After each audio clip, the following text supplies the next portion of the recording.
A very good morning to all. I welcome on the behalf of Academy of Roagnidan. I, Dr. Ganesh, welcome you all for the second lecture on the orientation program or workshop for the new Roagnidan UG syllabus. For today's lecture, we have some eminent personalities. Our secretary, sir, Dr. Atul Vashne, sir, then Dr. Zaikini, ma'am, Dipti Parashar, ma'am, Ujwala Pawar, ma'am, also joined. Doctor Meghdambar ma'am, Anurag Pandey sir भी join हुए हैं। मैं सभी का स्वागत करता हूं आज के एक सेकंड लेक्चर में रोगनिदान यूजी सिलेबस के संदर्भ में। For today's lecture we have a special guest, an astute scholar of Ayurveda. Astute का मतलब चाणक्य भी होता है, मैं चाणक्य लूंगा यहाँ पे। Chanakya scholar of Ayurveda, Dr. Parmeshwarappa Bydgi sir. Sir is currently working as a professor in the Roagnidan and Vikruti Vigyan Department, Institute of Medical Sciences, Banaras Hindu University, Varanasi.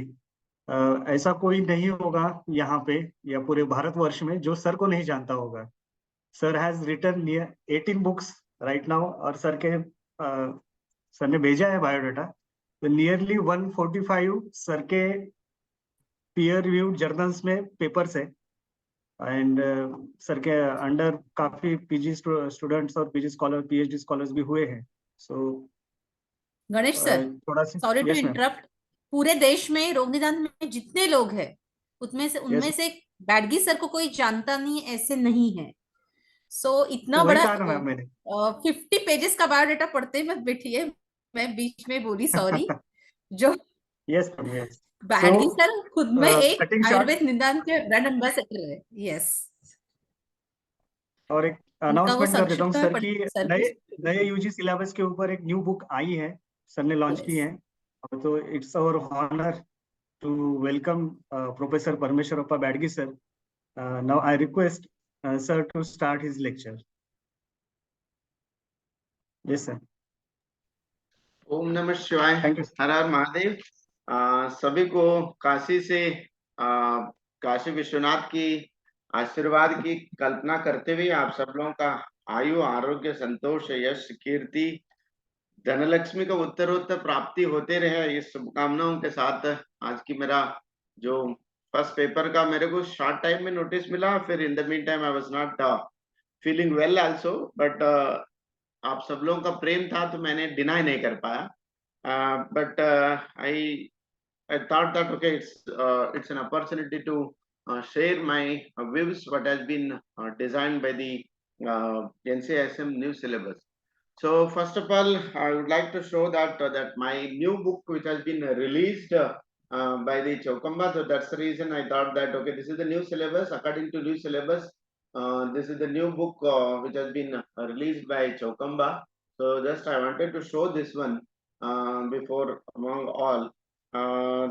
In that whatever the syllabus has been designed by the committee members, meticulously they planned the syllabus and they tried their level best to frame the syllabus with giving a subdivisions and all. So it is there are nearly 28 topics has been discussed and described in this new syllabus. So out of 28 topics, there are certain divisions also has been made in terms of the certain topics which have been designed and certain topics which have been given and what has to be written in the sub-content. Sub-content has also been mentioned regarding the Roganidana subject. So everybody knows that there are certain things which have been mentioned in Ayurvedic classical texts of Roganidana books. So everybody will is aware that one should know that what exactly the there are two papers which we are going to deal with. One is the paper 1 and another one is the paper 2. So in that the Roganidana one paper which has been described by the NCISM and divided into 28 chapters. 28 topics has been allotted to this particular paper 1. So everybody knows that there are two papers which we deal with the UG students. One is that's the reason Roagnidan evam Vikriti Vigyan. So the textbook which has been written as Roagnidan evam Vikriti Vigyan. So if you go through the word Roagnidan itself is a complete term. The Nidana means complete. There are two different meanings are there. There are two different versions are there in terms of the diagnosis of the diseases. The Nidana comprises two meanings. One is the diagnostic aspect, another one is the etiological aspects of it. But here in Roagnidan, it has been derived in terms of the diagnosis of the diseases. The another one is the first paper comprises of the fundamental principles of Vikriti Vigyan. So the first paper which deals with the fundamental principles of Vikriti Vigyan, where in which it deals about the what are the fundamental factors which are essential for the development of the disease. So that is the dosha, that is the Agni, dosha, dhatu, mala. So these are the three important components, followed by there will be if any changes in the there is a Vikriti refers to there is an abnormal variations or very disproportionate variations either in the form of Ruddhi, Kshaya or Avarna, or there is an obstruction for the normal flow of it. So all together we can consider it as in there is a Vikriti, either Dosha Ruddhi, Kshaya or Avarna, Dhatu Ruddhi, Kshaya or Avarna, Mala Ruddhi, Kshaya or Avarna, or the Agni Vaishamyata is again when it comes to the when you go through the classical texts describes about the there is an everything is dependent on the Agni Vaishamya. Agni Vaishamya causing the Dosha Vaishamya causing the Dhatu Vaishamya causing the Srota Vaishamya, and Srota Vaishamya is going to cause the Dosha Dosha Samvarjana, and that is going to cause the disease process. So these are all the things which have been mentioned in the Vikriti Vigyana. And Vikriti Vigyana is again there are certain things which we need to understand, which we need to discuss about that regarding the dhatus. And the first chapter they have been given importance of the dhatu, dosha, dhatu, and mala, and the then there will be another aspects which I come across when I was dealing with this particular new syllabus. In the first chapter, where there will be an which generally when it comes about the three doshas will be of two varieties, Saririka dosha and Manasika doshas. And again dhatus, again then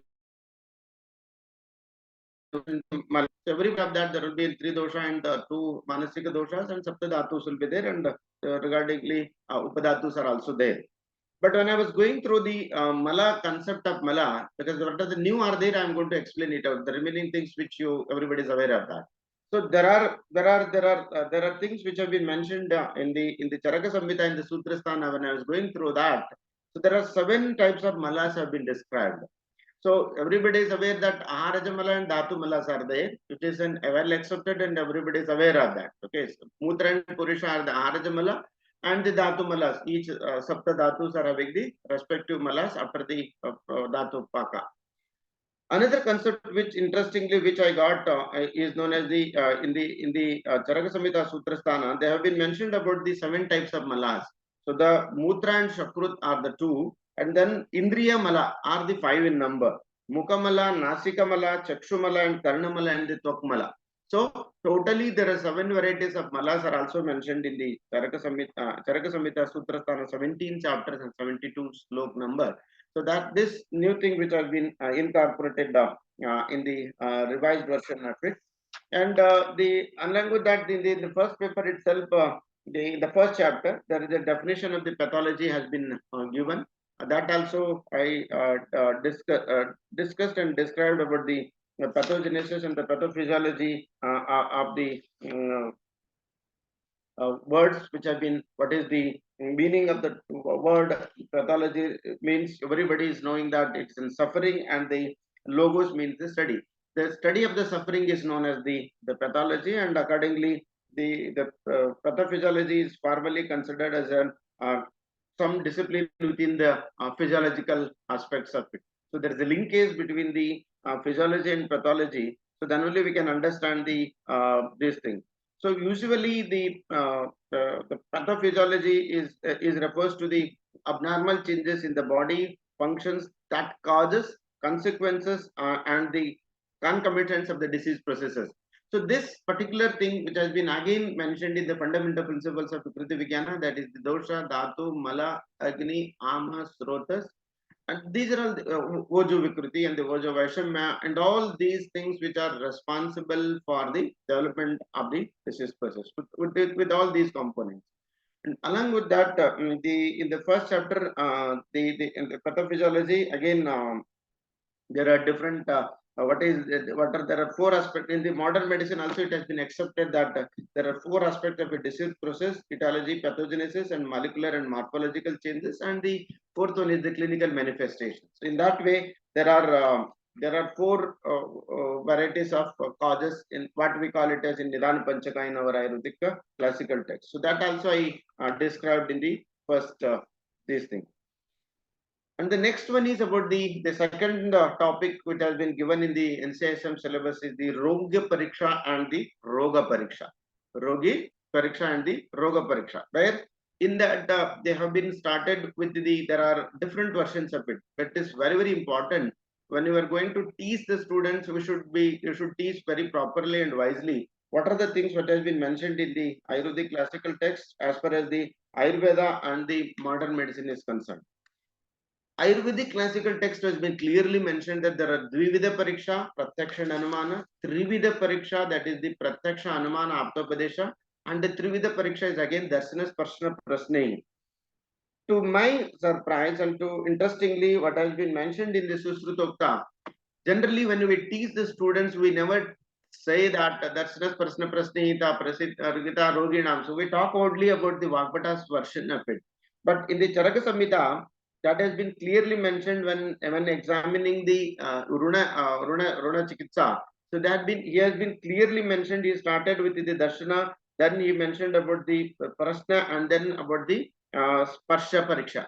So for the exam, in that particular Chikitsa, Charaka Samhita, Chikitsa Sthana, 25th chapter, Darshana, Prasna and Prasna. Darshana first, followed by Prasna, and then third one is the Sparsha Pariksha, that has been clearly mentioned in the Charaka Samhita. Then followed by Vagbhata has become more popular as that one, Darshana, Prasna, Prasna, Tata, Rogina. So those are the three kinds of examinations. Another important thing is everybody is, to my surprise, I was also not aware that even in Susrita Samhita also, whether Trivida Pariksha is mentioned in Susrita Samhita or not. So when what we do is when you directly start with the Roga that we start with the slokas in that particular sense. But even in the Susruta Samhita also there are three kinds of examinations are mentioned: Passet, Sprusset, and Pruchit. Passet means Darshana, Sprushet means Sparshana, and the third one is the Pruchit, Prasna Pariksha. So these are the three important terminologies which have been used in Susruta Samhita, that is in the Susruta Samhita Sutra 10/4.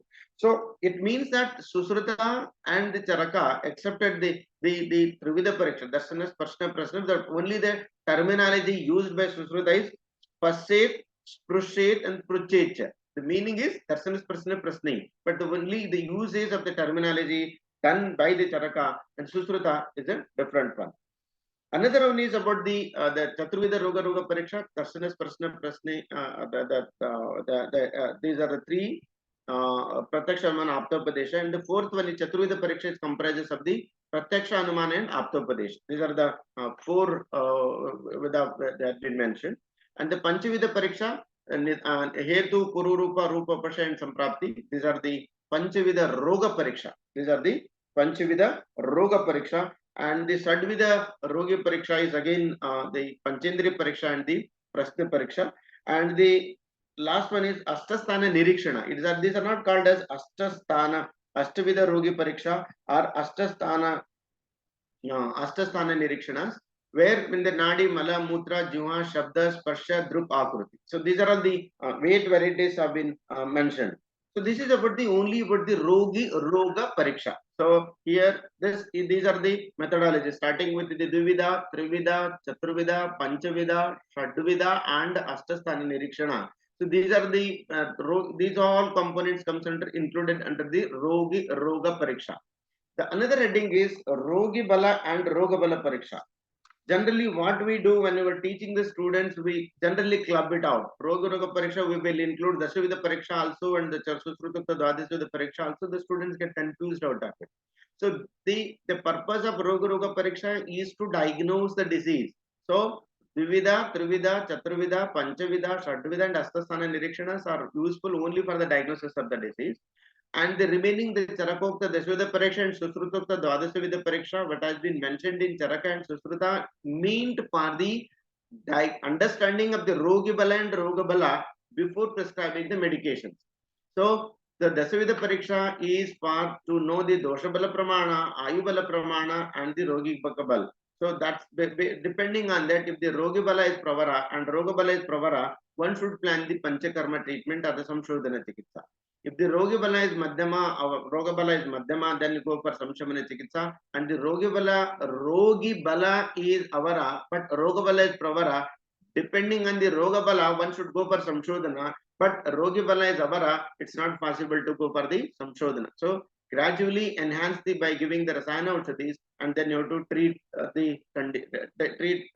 enhance and then by giving in Mrudu Samshodhana. The purpose of Dasavida Pariksha and Susrutu Dasavida Pariksha is not for the diagnosis, it is to know the Rogibala and Rogabala and Ayu Praman, Ayu. Whether that's the reason Susruta started with the Ayu Pariksha. Dirghayu, Madhyamayu, Alpayu. Whether the patient is going to survive only for 25 years or 50 years or 100 years. Depending on that, you should take the decision and then you should advise the patients. So these are the two differentiation markings are there. In the first paper itself, some sub-point has been given also, that is, what is the difference between Rogi Pariksha and the Roga Pariksha. So that the one syllabus point has been given, that difference between the Rogi Pariksha and Roga Pariksha. Rogi Pariksha is done to diagnose the disease, and the Roga Pariksha is to understand how the disease has been evolved. What are the etiological factors, how the disease has been evolved, to understand the evolution of the disease by means of 5 means of diagnosis, that is Panchavida Pariksha. And in the Rogi Pariksha, there are Dvivida, Chaturvida, Shadvida, Panchavida, Astasthana Nirikshanas are mentioned. And in the Roga Pariksha, only Panchavida Parikshas are there. And the Rogi Pariksha is again, it is done by the physician using the Indriya, sense organs. But in case of the Roga Pariksha, this helps the physician to know the etiological factors, signs and symptoms, and the Upashaya, Anupashaya, and Samprapti.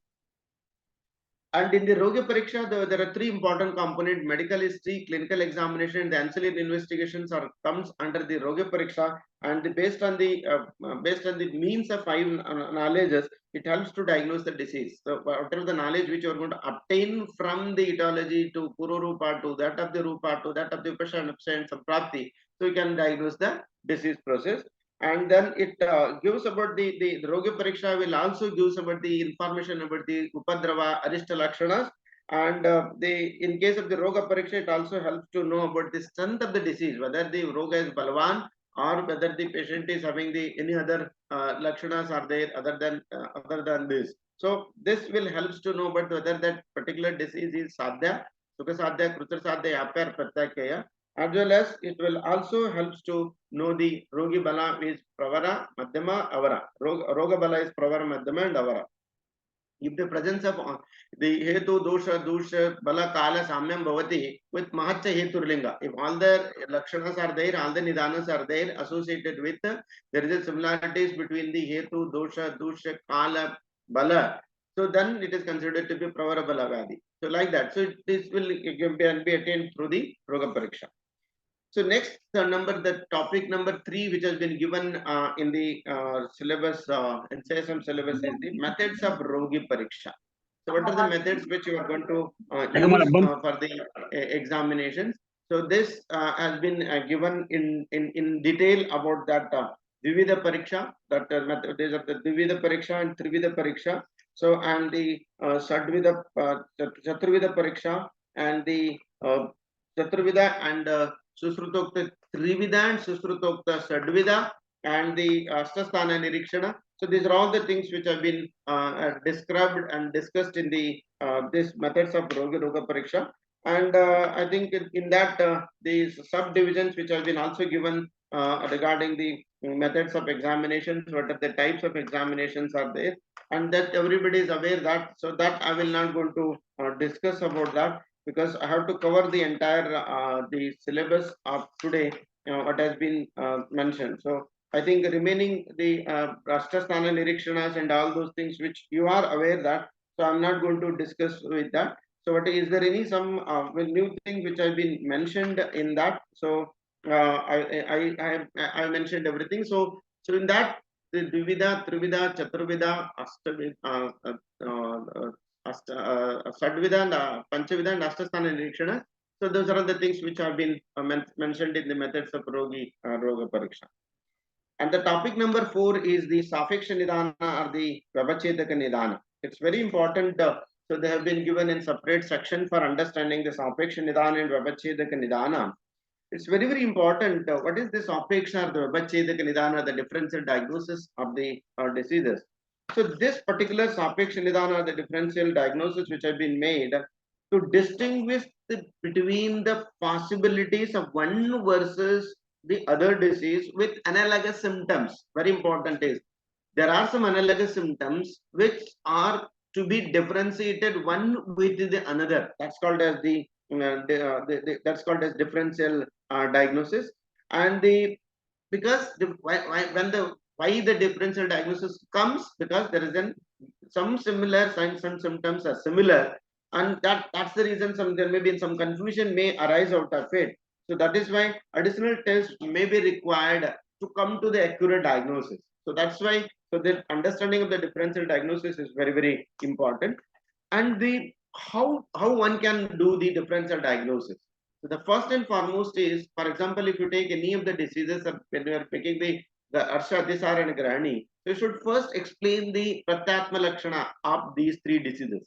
So first is the differential diagnosis can be done. For example, if it is Atisar, Atidravasaranam, if it is Grani, Murbaddam, Murdravam. So first you should try to elaborate, and if it is Pavaika, then you should have Kuntanot Malapravruti with Kapha comes out along with the Purusha. So first you should explain the Pratyatma Lakshanas, and then number 2, there is what are the etiological factors responsible for Arsha, Atisar and the Pavaika, and what are the premonitory signs and symptoms are mentioned. So that will also help to differentiate these things. And the signs and symptoms and their severity and duration. What are the signs and symptoms as mentioned specifically to that particular things, and that needs to be mentioned. And another important thing is when you're differentiating and making a Sapeksha diagnosis, localization of the signs and symptoms, where the signs and symptoms get localized. So that needs to be mentioned, and what are the aggravating and relieving factors are there. You should mention it out. In case of Grani Roga, Ratri, the patients will get relief out of it. That's not the case with the Atisar. So you should specify that what are the aggravating and relieving factors. And clinical examination findings. For example, after you are examining the patient, and what are the clinical findings which you are going to get, that will also help to differentiate based on the presence of certain signs, so that will help to differentiate the different conditions. And ancillary investigations are very, very important, whether you need to undergo the blood test or urine test or the CT scan, MRI, nuclear scanning, or whatever the latest investigations have come up. So you should ask the patient to undergo, and then you should make the diagnosis. In certain conditions, differential diagnosis can be done based on the fast medical history and family history also. Very, very important. So these are all the points needs to be considered, needs to be taken into account when you are going to make a differential diagnosis. So, for example, when the patient, for example, I have given in examples of there are a set of examples I have given.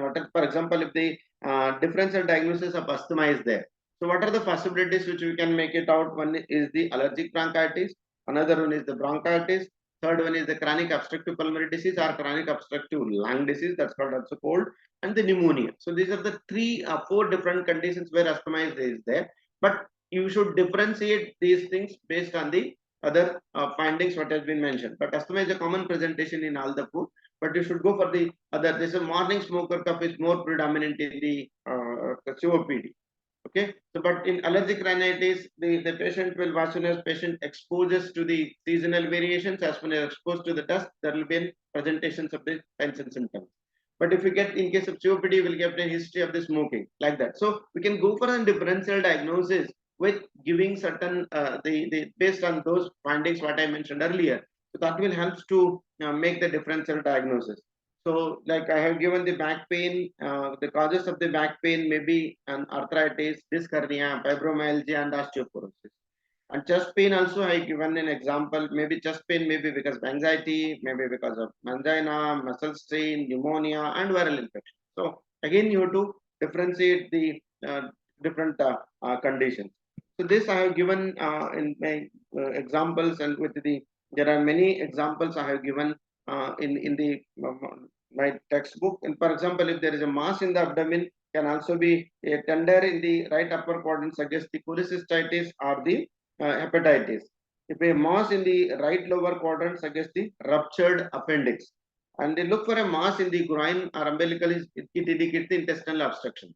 So there are examples, set of examples which I have given in my book, so that the students can understand and the teacher can also go through it, and then that can be useful for them, the presentations.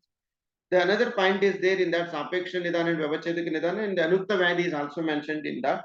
So it is, Chanaka has been clearly mentioned it. It's not possible to give a nomenclature to each and every diseases, so that certain unnamed diseases can also be diagnosed or understood based on the involvement of dosha, adhisthana, and samuttana. And then you have to plan for the diseases. And then that's the reason he also mentioned that when you are going to plan the Anukta Vyadhi Chikitsa, you should go for the Samprapti Ghataka of that particular component based on the dosha, based on the dusha, based on the srotas, based on the agri status, and based on the Udbosthana, and all those things one should consider it out. And also you should also consider the what are the factors, like what kind of medicines has to be given, and in which desha he or she is residing, and what is the satmya, ahara, prakriti, and all those things needs to be considered while you are giving the treatment of the unnamed diseases. So that also been mentioned, and it is also mentioned clearly that physician should commences the management of the strategies based on the certain parameters what has been mentioned in while explaining about the different aspects of the Samprapti Ghataka that needs to be taken into account. Then accordingly one should make the chikitsa line of measures. And appropriate use of therapeutic measures is again done by the assessment of Desha, Kala, Pramana, and the Satma and Asatma. These are all the things which needs to be understood, and this about the this thing. And the topic number 5 is the Upashaya and Anupashaya. So I think in that most of the teachers are aware that I don't think if there is no problem in understanding, or there is no problem in dealing with this Upashaya and Anupashaya chapters. And most of the teachers are teaching this particular topic since last many years. So I think in that Upashaya and Anupashaya there are no problems as such. I think you will explain and you will describe this particular advantages medicine and the advantages. There are 3 Aushadana Vihara. So these are the 3 things which needs to be explained, and then there are 18 types of upashayas are mentioned. So I don't think there will be a difficulty arising out of this particular topic. So most of the teachers are aware that I don't think which needs to be discussed. And if any queries are there at the end of my lecture, so we can understand and we can diagnose. Then question comes, and why Anupashaya is not included in the Panchanidana itself. So that's why that has been Madhav Nidana Madhukosha has been clearly mentioned that why it has not included. Doshasya rogasya va vardakatva. Rogasya doshasya va vardakatva. The purpose of the Nidana and the Anupashaya is Rogavardhana and the Dosha Vardhana. So that can be understood by that's the reason it has been Nidane Tasantarbhavaha. It has been included under the Nidana. So that's why that has not been separately mentioned. So there have been examples of the different types of upashayas are also mentioned, and then accordingly one should go through it, and then we can understand the different aspects of the upashaya and the anupashayas.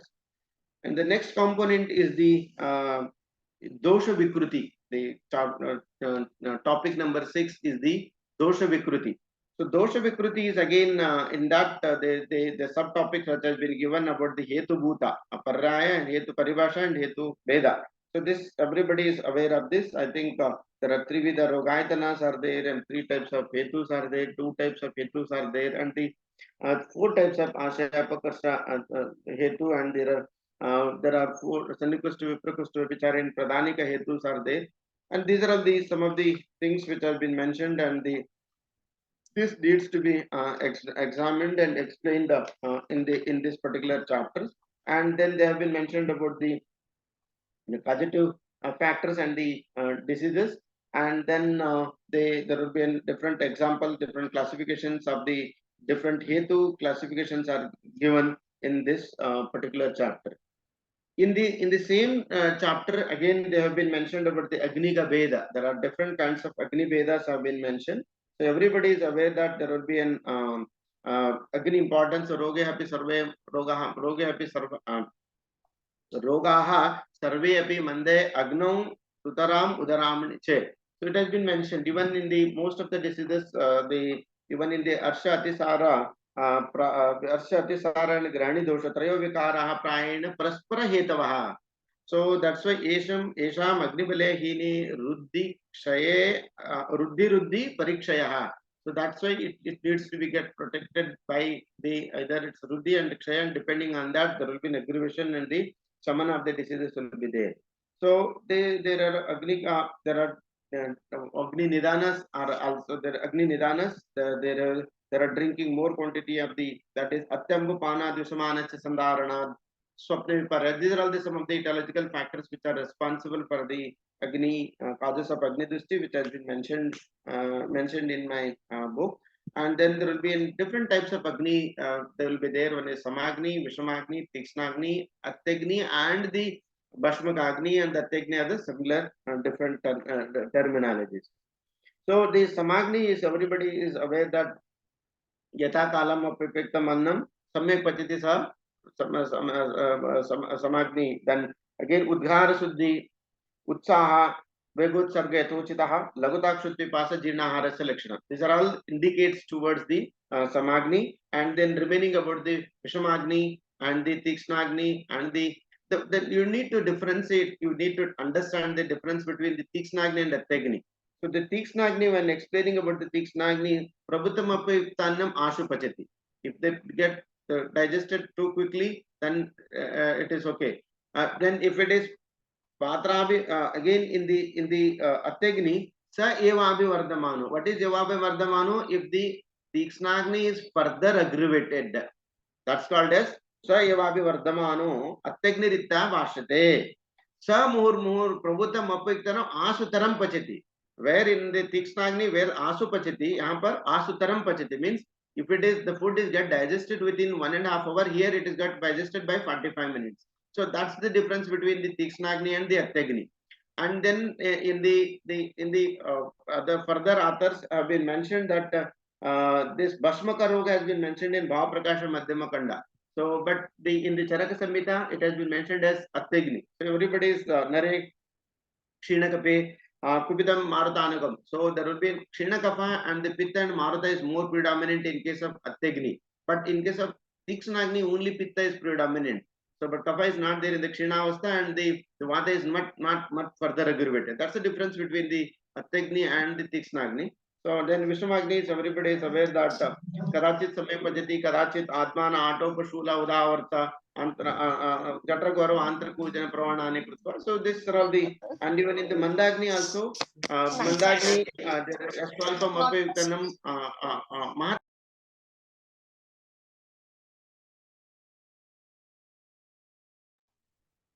Who muted the mute किया था किसी ने? Okay, when it comes to the Mandagni, there will be Yasvam Alpam Apipektanam. Even intake of a little quantity of the diet will take longer time to get it digested. So that's called as Mandagni. Then again it has been mentioned that Udara Gaurava, Siro Gaurava, Kasa, Swasa, Prasheka, Gatra Sadanani Krutva. These are all the presentations are mentioned in these things. So in this, these are all the things which I mentioned in the this particular chapter. And again in the same chapter they have been mentioned about the Vata Sanchaya Hetu, Pitta Sanchaya Hetu, and Kapha Sanchaya Hetu, and the Vata aggravating, Pitta aggravating factors. And in the same chapter they have been also asked to write about the Pitta Nanatmaja Vikara, Kaphaja Nanatmaja Vikara, and all those things that has been mentioned. And in the same chapter, there will be a dosha ruddhikshaya has been also mentioned to include in that. So everybody is aware that dosha ruddhikshaya lakshanas, you will write it out, and there is no problem in teaching also, there is no problem in the writing also. And in the same chapter, avarna concept is also there. Avarna is, everybody is aware that there are two important things are there in terms of the vata prakopa. One is dhatuksha and another one is margavarna. So Dhatuksha and the Margavarna. So Margavarna component is very, very important to understand. So that I explained in detail, there are 44 types of Avarnas are there. And depending on the, with examples, I have given I explained about the 44 types of Avarnas. And about the next about the Anukta Avarna Chikitsa, and then whatever some of the Avarnas are not mentioned. So those, depending on that, they have been clearly mentioned, and that has been given these things. So next comes about in the same chapter, the committee, syllabus committee expected us to teach about the dosha samyoga veda dvisasti. There are 62 combinations, 62 permutation and combination of the 62 varieties, and the 63 varieties of the doshas have been mentioned. So that has been mentioned in the Charaka Samhita Sutra 17 chapter 41 to 44. So in that there will be Sannipata Trayodasha, 13 combination of the doshas, and then about then Samana with Ruddhi. These are the 13 combinations, and then Samsargaja Nama. The first one is the Sannipata Trayodasha, 13 combination of the three doshas, and Samsarga Nava. The another one is the Samsarga Nava. So that is simultaneous aggravation of any dosha is of 9 varieties. And the third one is Samahi Ekaha, equal aggravation of the three doshas, that is Vata, Pitta and Kapha. And in the Samsarga Nava, Vata, Pitta, Vata Kapha, Pitta Vata, Pitta Kapha, Kapha Vata, and the Kapha Pitta. And these are all the total number of Vyadhi as per Ruddhi of the doshas are 25. That is Sannipata 13, Samsarga 9, and Ekadosha. Ekadosha is the 3. So total there will be of 25. Then again, particularly Yata Ruddhi Tata Kshinaihi Yata Kshinaihi Kshina Doshe Panchavimshati. जैसा रुद्धि के लिए बता रहे थे कि उसी तरह का there will be an for the 25 types. There are 25 types for the Kshaya also. So Sannipata Trayodasha, number 1, Samsarga Nava, okay, and then about the Samsarga Nava, and then about the Samana Ruddhi, that is the Vata, Pitta and Kapha, and the Samana Ruddhi and Samana Ekaha. So that is Vata, Pitta and the Kapha. And the same 25 varieties what has been mentioned for Ruddhi, for the Kshaya also these 25 varieties are mentioned. And then followed by the after that particular 25 total 62 combinations, how we can make it out is the Ruddhi, that is Sannipata 13, Samsarga 9, and Ekadosha is 3, total 25. Kshaya, in the Dosha Kshaya Avastha also, Sannipata is 13, and the Samsarga 9, and Ekadosha is 25, total 50, and Ruddhi Kshaya and Samavikalpa Dosha is of 12 varieties. So total it will be around 62 varieties of doshas are mentioned. Same way in the Vagbata, he included one more, that is called as 25 Ruddhi for Ruddhi and 25 for Kshaya, and the Ruddhi Kshaya and Samavikalpa Ruddhi is again mentioned by Vagbata also. And then the 65 variety, the 63rd and the 63rd variety is Vedaha Dvisastir Nirdishtaha Trisasti Swastha Karanam. Trisasti means where there will be a cause of the health. 360 is swasthya karanam. So 63rd combination is the swasthya karaka, swasthya kara is the 63rd combination. So this is the 62, 63rd varieties of the doshas has been mentioned in the Charaka Samhita, and the 62 permutation and combinations based on the Ruddhikshaya and the Ruddhikshaya and Samay Vikalpa of doshas in the Charaka Samhita, and 63 in case of the Vagbhata. So this is the new point which has been mentioned in the new syllabus. Another word which has been used in the new syllabus is the Paridavamana dosha. So Paridavamana dosha is Kupitanami doshanam Sariri Paridavata Yatra Sangha Kavaigunda Vyadis Patropajaya. Paridavamana means doshas are moving from one place to the another place. So this Paridavamana can be understood in case of Rutu Kriyakala also. Sanchaya Prakopa Prashama will be there. In Vedic Kriyakala also Sanchaya Prakopa Prasara Stana Samsri Vector will be. Paridavamana of the doshas will be from one stage to the another stage.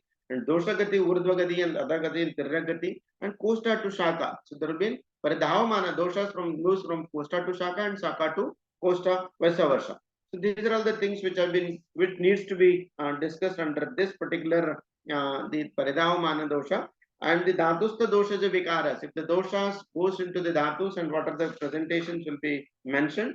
So in that in the Paridhavamana dosha also you should need to explain about the Dhatusta dosha Javikara. You need to describe about the Kriyakala also. You need to explain about how the doshas from one stage to the another stage they will move. Paridhava means moves from Sanchaya, Prakopa, Prasara, Kana Samsari Vyakti and Veda. All those things needs to be explained it out. So that has been clearly mentioned in the this particular Kriyakala aspects of it. So you need to explain the Kriyakala under that particular heading. In the syllabus point again there will be a Samsargaja word has been used. The Samsargaja means where there will be a combination of the doshas in association with the Rasadi Dhatus will manifest innumerable number of diseases. So even in Susruta Samhita 1120 varieties of diseases list has been given. Depending on the permutation and combination of Vatadi dosha and Rasadi Dhatus, and Vasadi dosha with Rasadi Dhatu, and Vatadi dosha with Rasadi dosha and Mutra, Vatadi dosha and Raktadi Dhatu and Vatarakta. Like that, there are many combinations have been mentioned. So that is about the Samsargaja, Sannipataja. So where there is a combination of two doshas is the Samsargaja dosha dusti. Sama Sannipataja combination of doshas in equal proportion. And Visama Sanipat combination of three doshas in unequal proportions, and Samsargaja Vikaras. These are all the things which have been mentioned. Another point which has been given in the Leena dosha, again in that one word has been given is Leena dosha. So doshas accumulated in the deeper dhatus, secretly in the dhatus, or in the leena means the Gambhira dhatus, like to that of the Astimaja and Shukra dhatus. It's very, very difficult to eliminate or explain it out. That's the reason in Susruta Samhita, Leenaha asamyak darshitaha. They are not properly visible. Leenatvam eka deshat sthitatvam. They are situated in one particular way. They become stuck there in one particular place. So in the same way that's the reason they have been given in one example. The jara which is residing in the dhatus, and just like in the form of the minute form. So that has been existed in the form of the minute form. But during the if the look these doshas in the Leena Avastha, doshas localized in one particular place, and they will not exhibit the prominent features.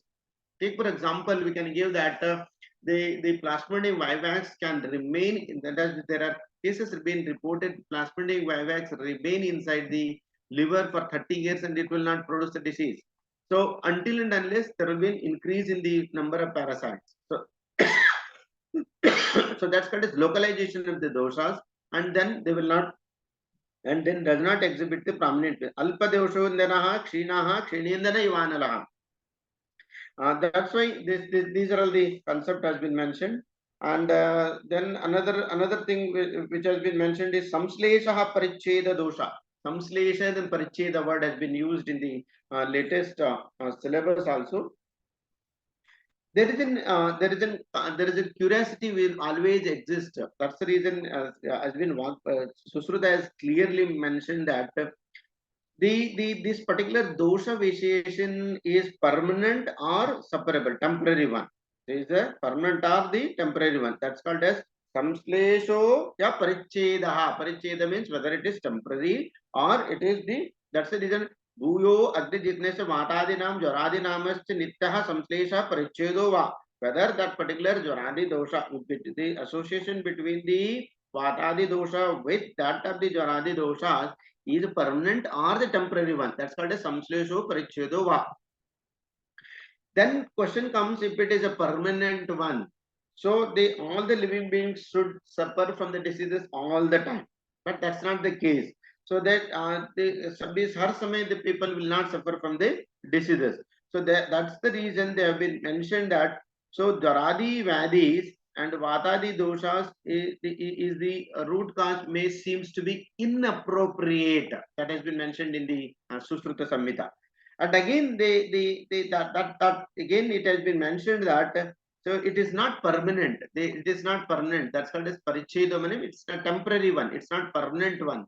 So whenever there is an association between Vatadi dosha and Dharadi condition, then they will manifest the signs and symptoms, and then there is a dissociation of it. So that is not going to manifest the. So then question comes about the, because they will know there is no constant association between the Dharadi Vadi and the Vatadi doshas, and it is not an eternal relationship.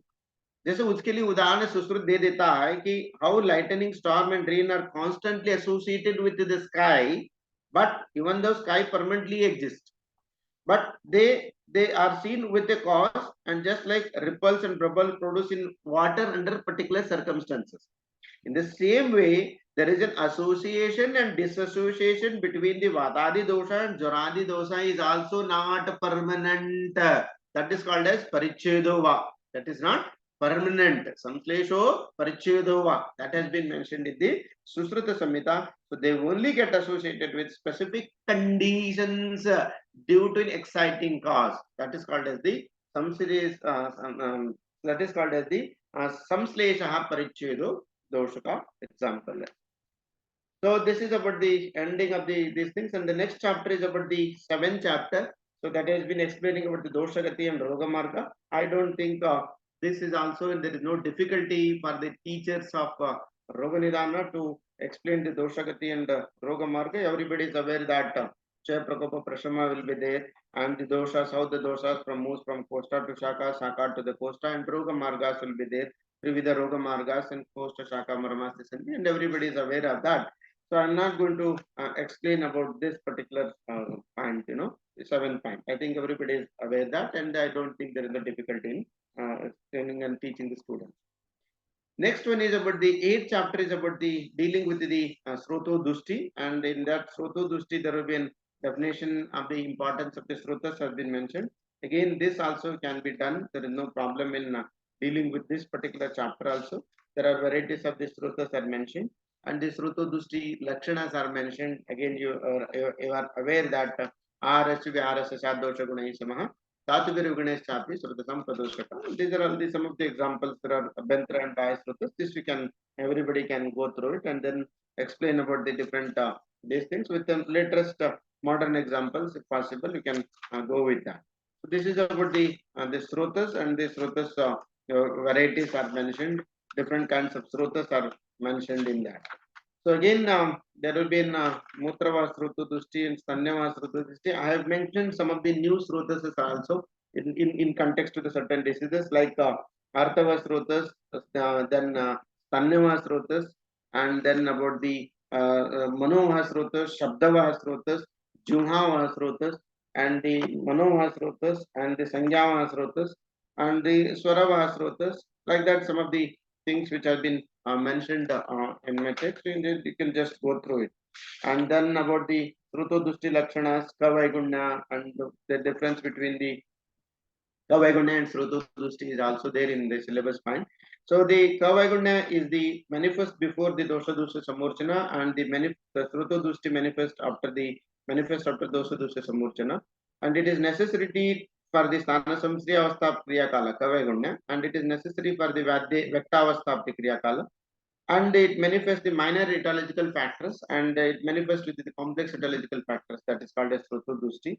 And Puru Rupa are absorbed in the Kavaigunya, and the Rupa are absorbed in the Sruto Dushti. and Sancha Prakop pressure lakshanas are observed in respect to that, and then followed by the Stana Samsriya. And here the Sruta Dushti lakshanas are 4 types are mentioned. So this is about the Srutas. I think this in that also there is no problem in dealing with this chapter also. The next topic is the chapter 9. So this is about the concept of ama. Everybody is aware that what is ama and how there are 2 different kinds of the Visuchikandalasa or the Dividha ama pradoshas, and the definition of ama, everybody is knowing that. So there will be an ama lakshanas and the sama lakshanas, and the different conditions are also mentioned. The difference between ama and sama, and again this ama is produced due to improper digestion of the food, and the amalgamation with the ama with that of the dosha, and that's called as known as the sama conditions. And the if there is an amalgamation between the vatadi doshas and the mala and dhatus, that is called as sama. So this I mentioned difference between the sama and the ama. So this is about the ama and the ama conditions. I don't think there is no problem in this. Then the topic number 10 also, there is an assessment of the ama. Again, in that they have been mentioned about the sama vata lakshana, sama pitta lakshana, nirama pitta lakshanas, and the sama vata nirama pitta. And then there is no, in the same way, sama dhatu lakshanas and nirama dhatu lakshanas, and the this thing. So I have given the differential diagnosis of the difference between amarasa and the amavisha. And amarasa manifests due to weakness of agni, and the amavisha manifests due to after the formation of the ama, if the person had the again intake of the etiological factors which are responsible for the ama. So the further aggravated, further depletion of the agni, that leads to the development of the amavisha. And it manifests in amasha, and in the amavisha is also manifest in the amasha, but it spreads quickly to all over the body. Like that, I have given the 10 differentiated diagnosis between the ama and the amavisha. You can just go through that. The next syllabus point is the Sthana Samsriya and the Pururupa Avastha. So Sthana Samsriya is everybody is aware that that has been mentioned in the Sthana Samsriya Avastha Kriya Kala. So that you can go through, then we can teach it out, and then what is the difference between importance of Pururupas. So importance of the Pururupas, which I mentioned in a different aspects of it. So that is the importance of diagnostic importance of Pururupa. It is again for the diagnosis. Then the importance of Pururupa is very important. Jwara and Gulma having the same Nidana, but Pururupa and Jwara, Pururupa of Jwara and Gulma are different. So accordingly, we can diagnose the diseases. And it is very much difficult to diagnose the disease based on the lakshanas, So in that particular conditions, because sometimes it may confuse these things. So that's why Adhogarakta Pitta and Pittaja Prameha mimics the same presentations, but depending on the Pururupa of those 2 diseases, we can differentiate the Rakta Pitta, Adhogarakta Pitta and the Pittaja Prameha. And diagnostic importance is, there will be a diagnostic importance of Prameha, where there will be a diagnosis of the Prameha can be done based on the Puru. That's what the 2 important diagnostic criteria are mentioned for Prameha. Prameha Pururupana Makrutir Yatra Dushyate Kinchit Chapadikam Mutram Pramehinam Adishet Krishna Nardani Va Yasmin Pururupani Manave Pravruddha Mutram Avruddham Cha Pramehina. Means there is a complete a slight increase in the quantity of the urine associated with the complete appearance of the Pururupa. So if these 2 presentations are there, one is slight increase in the quantity of the urine associated with complete appearance of the Pururupa, then you can diagnose it as Prameha. If the increased quantity of the urine or half of the Pururupas are present or complete Pururupas are present, then you can diagnose it as a case of the Prameha Roga. So then therapeutic importance, again in the Pururupa Avastha itself, in Vatika Jwara, ghee is advised in Vatika Jwara, and so that it will not progress into the next stage. Prognostic importance, again, because if the Pururupa is mild, complete appearance of the Pururupas are not there, so that indicates the Vyadhi is mild in nature. So that's why it also helps to understand the prognosis of it. So next about the Dushya Dushti. The next 12th topic is the Dushya Dushti, where in this they have been mentioned about what are the Dhatu Ruddhi Hetus and the Dhatu Kshaya Hetus, Dushya Dosha Karma, and the Dhatu Ruddhi Lakshanas and the Dhatu Kshaya Lakshanas are also mentioned. And then I don't think there is no problem in dealing with this chapter also. Most of the people are Malapradosaja Vikara, Indriya Pradosaja Vikara, and the Manasa doshas are also mentioned. And then there is no importance of the Manas, that also I mentioned it out. I don't think there is no difficulty in dealing with this particular topic, 12th topic. Okay. Next one is about the topic number 13. So Samprapti. So that Samprapti is again, there is no difficulty in this. This is also in very routinely it has been, which we teach to the student, and there is no problem with this also. I think this can also be understood. And then again, in that prognostic importance, therapeutic importance, and the diagnostic importance Samprapti, that has been clearly mentioned in my book, and then you can just go through that. Next point is the 14th topic is the Rupa. The paribhasha of the Rupa, that is again, what is the definition of the Rupa, and what is the difference between Vyadhi and Lakshanas are there mentioned in the syllabus point, that also I have given. For example, Vyadhi, which gives a displeasure to the body, and the Lakshana, it may manifest as a warning symptom to protect the body against the invaded positivism. It is the Vyadhi is the conglomeration of the symptoms, and Lakshana may manifest as a single or combination of the symptoms. Vyadhi Pratyanika Chikitsa advised during the Vakta stage of Kriyakala, and Hetulinga Chikitsa is advocated during the Prasara stage of the Kriyakala. Lakshanas are included under Vyadhi, and the group of symptoms indicate the Vyadhi. So like that, so there are given some of the differentiating between the Vyadhi and Lakshanas, depending on the syllabus point. And then about what is the therapeutic importance, diagnostic importance, and prognostic importance of the Rupa is also given. So there is no, I think it is also, there is no problem in dealing with this also. Next, the topic number 15 is the Vyadhi Namakarana and Namaste portal. And recently, I think ICD classification, I think Professor Pawan Godatswar was also mentioned in the group. So there is a work is in the progress for the ICD-10 classification, ICD-11 classification of the Ayurvedic Ayush Wala, these things. And in this Vyadhi Namakarana is again what are the basis? What is the basis for the nomenclature of the diseases? What has been mentioned is the based on the Prakriti, the nomenclature has been done. That is Vata Rakta, Grudrasi, Vata Kantaka, and based on the predominance of Pitta, Pitta Jara, and like that, based on the prevalence of Kapha, like that. So the nomenclature was done based on the Sthana, that is Grani Dosha, Charmakila. Nomenclature is again based on the Lakshana, like Jara, Amla, Pitta, like that. So there have been different text given Atisara, Chardi, Kasa, and all. And the nomenclature is again done based on the Samuttana, the cause, Krimija Rudroga, Madhyaja Trusna, like that.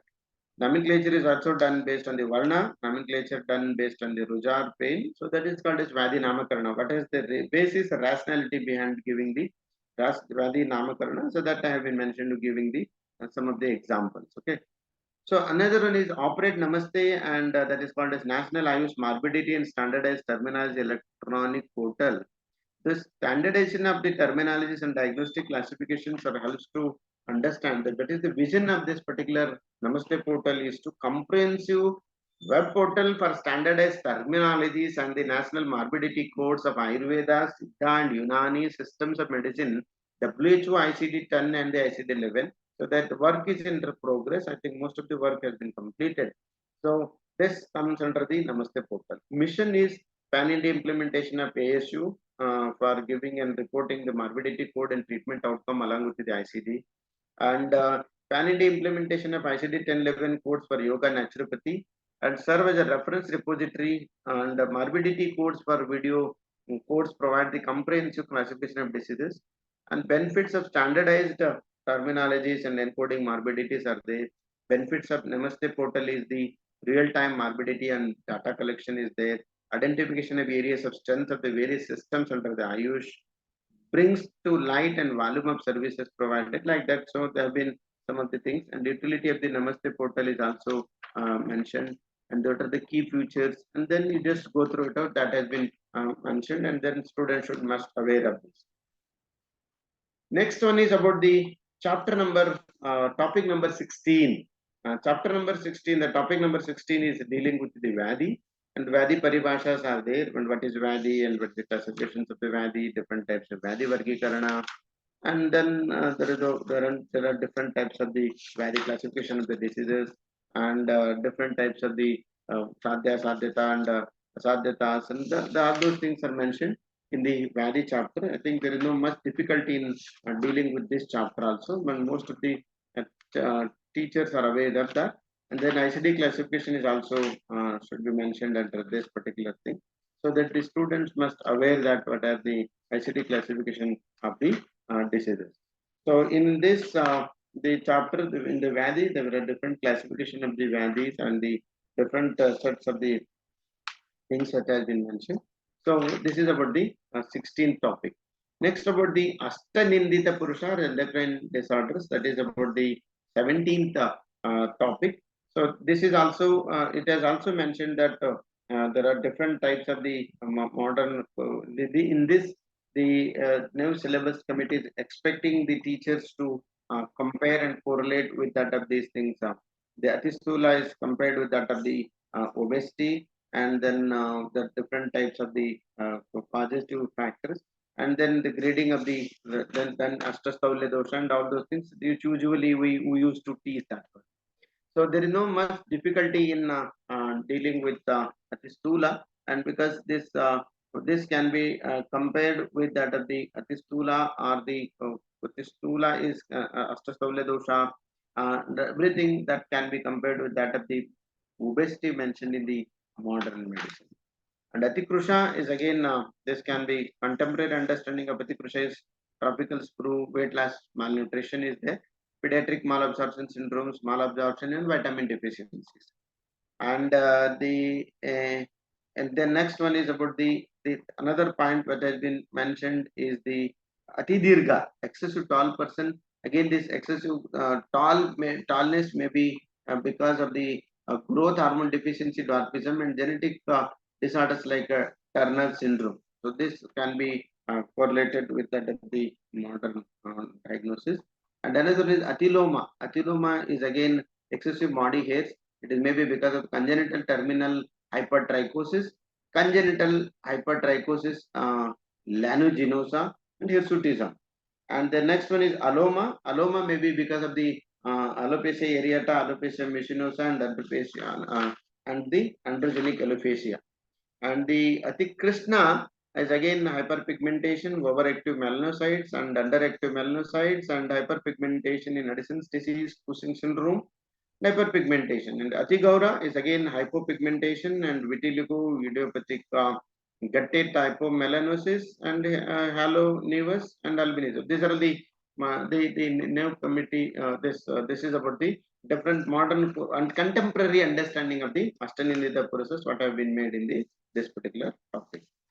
Next, about the pandemic disorders, that is Janapada Dvamsha Vikara in the 18th topic. I think there is no much difficulty in teaching this. Earlier we used to teach this, and somewhat it was missed in the previous syllabus, and now it has been again included in the new syllabus. And there is no difficulty in teaching the Janapada Dvamsa also. I think there is no much difficulty, or there is no much problem with dealing with this particular Janapada Dvamsa chapter. And then this particular Janapada Dvamsa can be understood in the form of epidemics, pandemics, and outbreaks.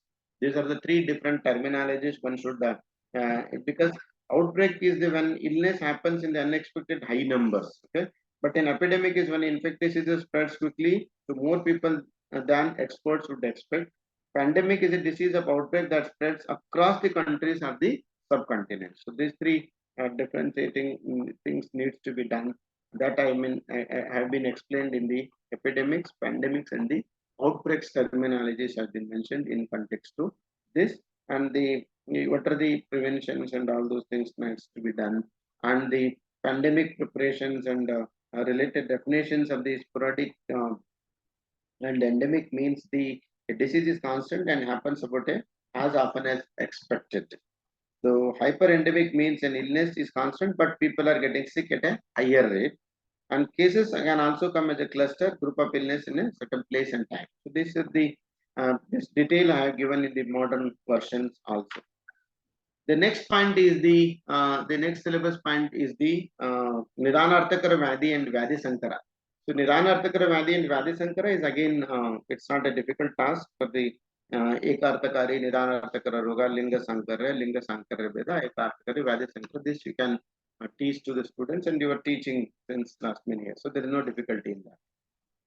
Next, about the 20th chapter topics is about the Vedic Shamatva, and Vedic Shamatva is again everybody is aware that Vedic Shamatvam, Vadi Bala Virodhitum, Vaditpadik Pratibandhakatvam, even this you are usually come across, and then you explain it out. But I usually, there are three different slokas are very important, needs to be understood in terms of the Vedic Shamatva. Nahi sarvanapatani tule doshani, nacha sarva dosha tule valaha, nahi sarvani doshani, Vedic Shamatva samartani bhavan. These three different sub-classifications have been made by the Charaka Samhita while explaining about the Vedic Shamatva, and this needs to be understood. So that these three things have been given in a well detailed manner. So just can go through it out, and what are the factors which are responsible for Vedic Shamatva, what are the things which will enhance the Vedic Shamatva, so that I have been explained in this. In this chapter, in the in this chapter itself, there are Vojo Veda. So this needs to be, I will take some time for this, because this is the new thing that it has been included in the new syllabus. So that is called as Vojaha Sarvadhatu Sara Udishtitam, that everybody is aware of that. The classification of the Vojas is, there are different types of Vojas. One is the Malarupi Vojas and the Sararupi Vojas. Then Dvida Vojas and Para Vojas and Apara Vojas. That's another classification. And the another classification of the while explaining about the Para Vojas and the Apara Vojas and the Malarupi Vojas and the Sararupi Vojas, and there is a clear. And one more syllabus point that has been given is about the Chaturvida Vojas. Dhatu Nam Tejasi, Rase, Jivita Sonite, and Sleshmani Prakriti. That has been given in Ayurveda Rasayana commentary. Ete Naitadupakpannam Dhatunam Tejasi Rase Tata Jivita Sonite, Sleshmani Prakriti, Vaidya Rojaha Shabdaha Prakirtitaha iti. So in that way, they have been mentioned about the Chaturvida types of Vojas. Dhatunam Tejasi, Rase, Jivita Sonite, and the Sleshmani Prakriti. Then the classification of the Vojas, again different, the Para Vojas and Apara Vojas and the Sleshmika Vojas, that I have been given with the detailed examples, with the detailed description of the Vojas in a detailed manner. How the Rasa is considered as Vojas, and the Voja as Mala, then that has been clearly mentioned in this particular topic. And the Dosha Paka, again, while explaining about the Dosha Paka, and the Dosha Paka is Dosha Prakriti Prakritam Pratajora Deva. Everybody is aware of this. This we can explain it out. So there is no difficulty in this thing. Then this is about then they are expecting to write about the healing and types of immunity and healing and repair. That has been mentioned in these things. Next syllabus point is the Rogi Bala Pariksha. So the Rogi Bala Pariksha is to assess the strength of the patient. The next topic is 21st chapter is the Rogi Bala Pariksha. So this will helps to know the Rogi Bala Pariksha, only to know the strength of the disease. That can be done by Prakriti, Sara, Sammanana, Sattva, Satmya, Ahar Shakti, Vayam Shakti, and Vaya, except Vikruti. Vikruti Pariksha is done to know the Rogi Bala. Roga Bala, not the Rogi Bala Pariksha. So that has been excluding in Charaka Samhita. And Susruta Samhita also again, Ayu, Ritu, Agni, Vaya, Deha, Bala, Sattva, Satya, Prakriti, Besada, and Desha is to know about the Rogi Bala Pariksha according to Susruta Samhita. And then Karanadi, these things are there, and then you need to go through this Sarakokta Dashvida Pariksha and Susruta Dwadasvida Pariksha. What has been mentioned in that, so you should just go through it out, and the remaining we can understand that in the Rogi Bala Pariksha, except Vikruti Pariksha in Charaka Samhita and except Vadi Pariksha in Susruta Dwadasvida Pariksha. So remaining are done to know the Rogi Bala Pariksha. That is assessment of the strength of the patient. Okay. So I think this also I made it clear about the thing what has to be written in the Rogi Bala Pariksha. And Susrutokta Dwadasvida Pariksha is again I mentioned it out. And then the next chapter is the topic number 22. Topic number 22 is again dealing with the Dhatu Paka, and again in that also there is no difficulty in understanding the Dhatu Paka. That is the Yaduktam Nidra Nasho Urdistambo, usually we Vistambo Goravarichi, Aratiri Balahanische, Jatanam Pakalakshana, which we usually teach the student, and there is no problem with that. And the Vojo Vistramsa, Vojo Vapat, and Vojakshaya, this classifications again in the Dhatupaka itself, the syllabus point has been given. So I think there is no problem in dealing with this particular topic also. The most of the students are aware that this can be understood by the Dhatupaka and the Dhatupaka and Vojo Vistramsa and Vojo Ruddhi Lakshana. In the same chapter, they have been mentioned about the asatmya also. That is the definition of the word asatmya, etymological derivation of the asatmya is maybe written as asatmyataha, asatmyaha. That is, which means unwholesome and disagreeing with the such as food and all those things. So this critically we can evaluate with that of the hypersensitivity reactions and the autoimmunity and the atopic allergy and the immunodeficiency can also be, but mainly this we can be deal asatmya can be dealt with the hypersensitivity reactions and autoimmunity and the atopic allergies. So then Gramyahara and the dietetic pattern which leads to the immunodeficiency, that has been also mentioned. Asatmya is an etiology for many diseases that has also mentioned. And Viruddhahara and the asatmya. There will be an avasthanusara hita ahara sevana and the in then as per the stages of the condition of the disease process. So that I have been asatmya etiology for many disorders. This I have been given in my book. You just go through it out. There is no much difficulty in dealing with this. And then in this chapter itself, the immunopathology and then different types of immunodeficiency, hypersensitivity reactions, and autoimmunity needs to be dealt with. I think this also can also be done by the teachers. There is no much difficulty in dealing with this chapter also, because it also deals with cell injuries and it also deals with the different aspects of the cell injuries and different classifications, and there will be an atrophy, hyperplasia, and those metaplasia, those points. This inflammation is also comes under this Dhatupaka chapter, and the different mechanisms of the different mechanisms and what are the clinical signs and symptoms will be there. Effect of acute inflammation and the chronic inflammation, and difference between the CRP and ESR and acute inflammation, chronic inflammation. So that also I have given detail to the students so that they can understand, the teachers can understand and go through it out about the different varieties of these things in the Dhatupaka. And this is about the modern Dhatupaka. The Dhatupaka chapter usually comprises of the whole of a modern syllabus, and that is basic pathology which deals with that. So I don't think there is no much difficulty in teaching the students also with this nomenclature. Okay. The next one is about the 23rd topic, which we need to discuss about. Is the 23rd topic is the infectious and nutritional disorder. For this also there is no difficulty in dealing with this chapter, and then direct there will be modern versions will be there.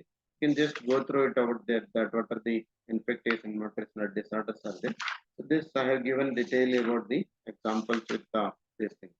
Then 24th topic is the Upadrava chapter, where in the Upadrava chapters where I have been given about the classification of the Upadravas and what is the definition of the Upadravas. And this in this chapter what I made it was the compared with the contemporary understanding of the complications, contemporary understanding of the complications are the should not be confused with the sequelae, which residual effects occur after the acute or the acute phase of the illness or injuries. Sequelae can appear early in the development of the disease or the months later. Like that, some of the examples which I have been given with that of the difference between the sequelae and complications and common illnesses and complications, and with the examples I have given in detail in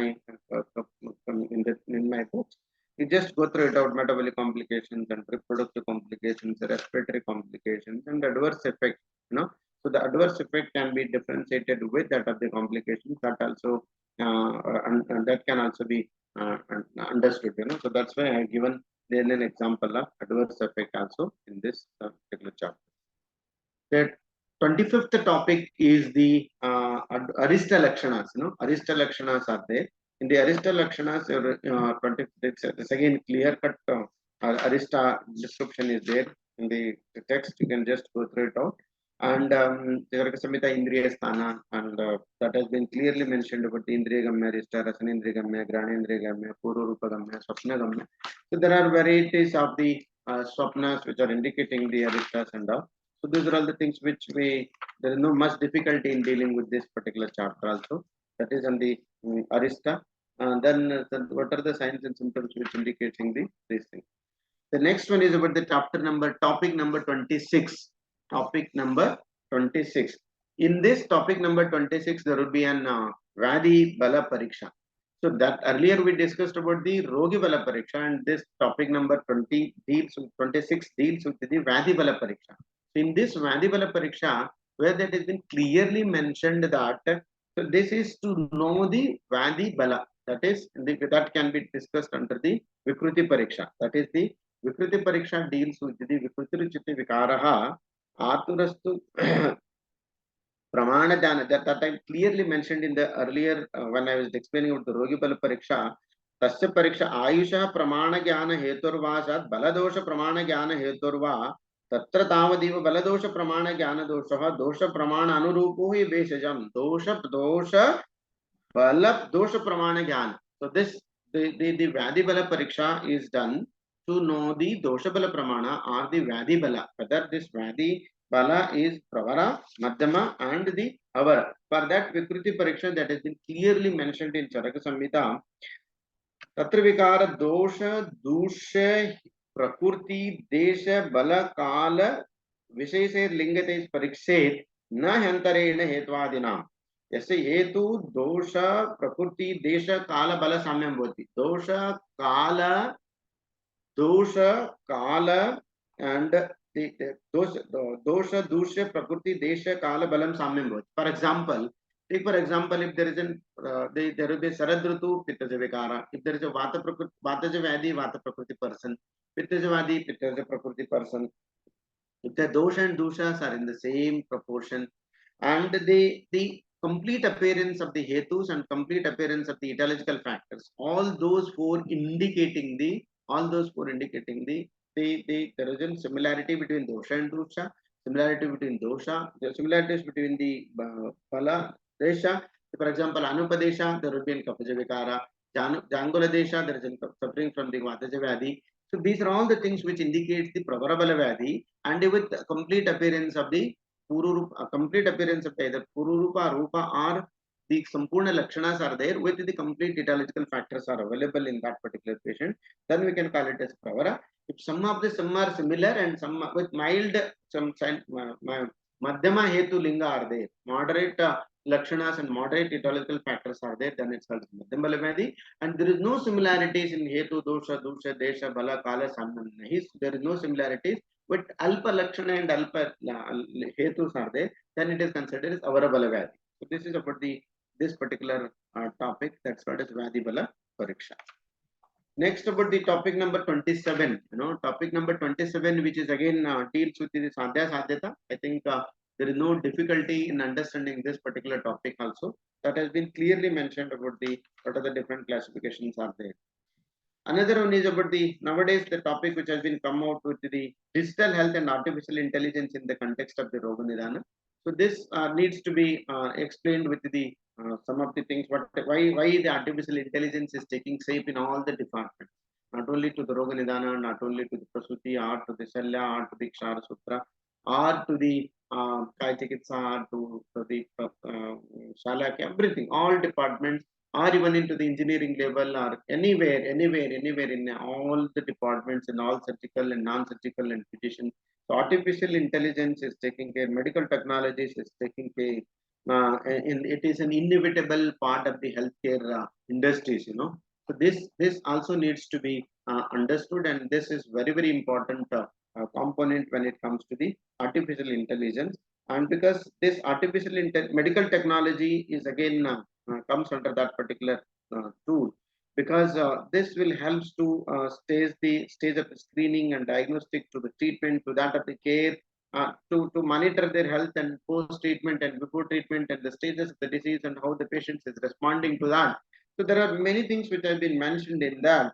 So that is, medical technology is taking a very, very rapid technological change will require and refraining and rethinking of the roles of the clinicians, you know. So that's why this nowadays the people are using the use of the three technology in providing optimum care.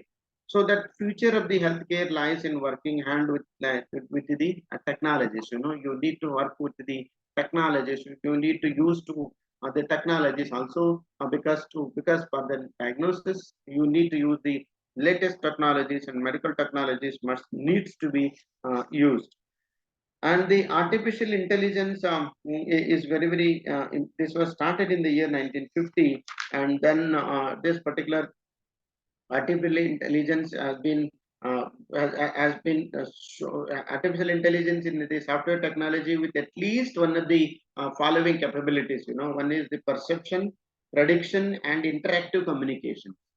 And this particular the artificial intelligence and open up a new avenue for exploring the ancient works of the literatures of Ayurveda, and it will also allowing the screening of herbs or components of traditional formulae, which could disclose the mechanism of actions, and the present global trend what is going on, and the computational data mining, computational technique involving artificial intelligence, and several computer-based things can be taken into the account. And this particular the technology develops at a demand of the science of the benefit of the end user. So that has been also been used in this expert system, fuzzy logic, and all those things, and the applications in Ayurveda and other traditional medicines by using this particular uh, this mm, uh, digital health and artificial intelligence. It is useful in the disease identification and diagnosis. It's very, very important, because in the Roagnidan point of view, which we talk about the disease identification and diagnosis, and disease outbreak prediction can also be done by using this particular these things, and clinical data mining can also be done along with the drug discovery and the pattern recognition and medical technology, and all those things can also be discussed under this particular these things. So this is about these are all the 29 topics which have been given, and then I have given the new syllabus is also demanding. Are they expecting the teachers must teach the students about the MCQs also? I have given the 29 topics and with 29 MCQs in that particular aspect circuit with some examples I have given, so that the students can use it. Some of the examples and how they traditional. So this is about the end of the syllabus review what has been given in my book, and we can just go through it out. What has been available with all each and every points that has been expected from the NCISM. So I have given in detail. So any queries or any questions, I am ready to take up, and we will have a discussion. Over to you, Ganesh ji.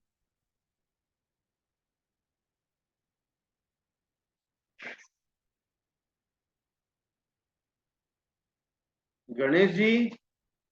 Yes, sir. Very nice lecture, sir. Thank you so much. Sir. Hello. Okay, sir. But any questions or any discussions if anybody wants to have any queries? Yeah, if you have any queries.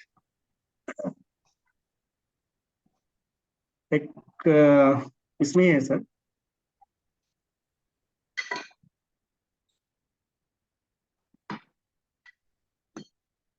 ये practicals में ये use नहीं किया है. Question है sir, query है chat box में. In practical academic examination, laboratory experiments are not included in this new pattern. Previously, it had 20 marks or some weightage वगैरह. सर ऑलरेडी हमने सर गणेश सर ऑलरेडी हमने last lecture में इसके बारे में discuss किया था. I think this is the question regarding practical, not Roagnidan paper one, na? Not paper one. Yes, not paper one, and this is the this is regarding practical. Regarding actually practical. in last lecture we were discussed on it. Yes, actually. Yes. तो मंजिरी ma'am ने बताया भी था कि हम उसको spotting में रख सकते हैं, क्योंकि वो प्रैक्टिकल हम नहीं करने वाले हैं, वो एनालाइजर पे करने वाले हैं, तो वो हम इस पे रख सकते हैं, स्पॉटिंग में रख सकते हैं. तो actually The question is regarding practical. Practical exams के हैं. Yes. तो कोई question है अगर किसी को? Discuss किया. If anybody have any thought, you may ask.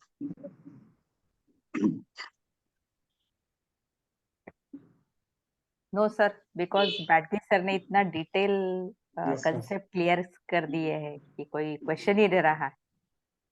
Thank you so much, Bydgi sir. Thank you, sir. Zai ma'am. Sir, one question I have. I have one question. Am I audible? Yes. You are audible. Yes, ma'am, audible. So just one question. Whenever we are going to teach this paper one, for example, any of the topic, in the while implementation of that specific topic, how we can go ahead to teach the concept of that specific topic. Okay, that's the reason I think this NCISM has made you easy what are the topics to be covered, and then that's the reason they have given a subheading also. For example, if it is on the dosha dushti and what needs to be taught, and they have been given the sub classification also, and accordingly I have given a detailed description about the subheading by giving subheading, and then I discussed and described those things. So the ultimately one you need to make an the students to aware about that particular topic while explaining about the basic components, fundamental principles which are needed to diagnose the disease. So in that way, the new syllabus committee has made an effort to give a sub classification with examples also. Yes, exactly.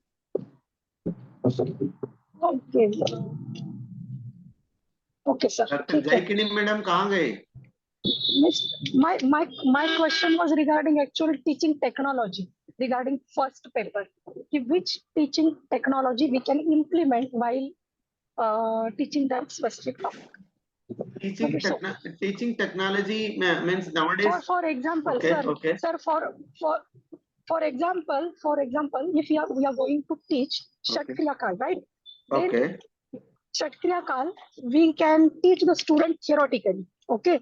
But while implementing that Shatkriya Kal, how they can learn that Shatkriya Kal on the patient. So which teaching technology we can implement at that time to teach the Shatkriya Kal? Actually, that's what the point is. I got your point. When it comes to take, for example, when you are dealing with the Shatkriya Kala, so that usually deals with the Sanjay Prakopa Prasara Sanasmisra Vyakti Beda and the Beda Avastha. But usually the patients comes to us at the stage of either in the Pururupa Avastha, very few in number. For Ayurvedic physicians, they will consult at the Pururupa Avastha, is very minimum in number. But they usually come at the stage of Vyakta Avastha or Beda Avastha. So in that particular stage, it's very difficult to. Then you can based on the previous history, you can ask the patients to understand about what are the presentations were there prior to the manifestation of the full-blown symptoms. So that differentiating can also be done by while this is again done at the bedside level by interacting medical history. While taking the medical history of the patient, you need to explain the patient that what are the etiological facts, what are the that in medical history we starting with name, age, sex, religion, occupation, starting with chief complaints to that of the personal history. So in that everything we are going to discuss about that the family history, past medical history, and the dietary and the non everything, Aushadharna Vihar. So everything that will gives an idea about what are the probable etiological factors might be responsible, and that can be dealt under the bedside. Yes, sir. Actually, everything is given. Yes, ma'am. Actually, the question is about implementation, right? Actually, your question's answer is, I think, just Bydgi sir explained about it. Students should know the theoretical, and we just first discuss with student about what is the Purva Roop or something Lakshanas or.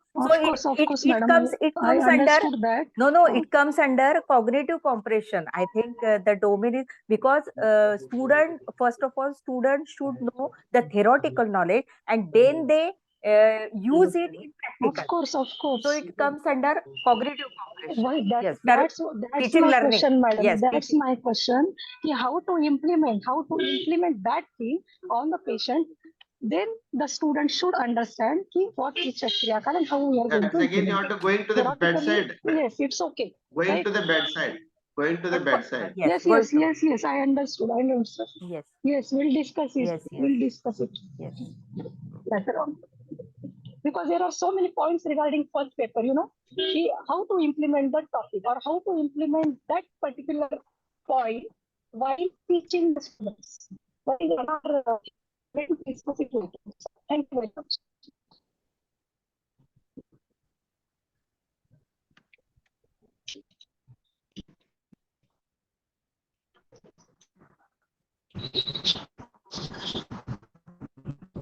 और गणेश जी कोई और question नहीं है? नहीं sir, thank you sir. बहुत लंबा हो गया यार, बहुत लंबी समय ले लिया है। नहीं सर, पता ही नहीं चला इधर समय कैसे बीत गया। आपका लेक्चर जब भी होता है सर टाइम हमें भी पता नहीं चलता है, लगभग 1.5-2 घंटा हो गया।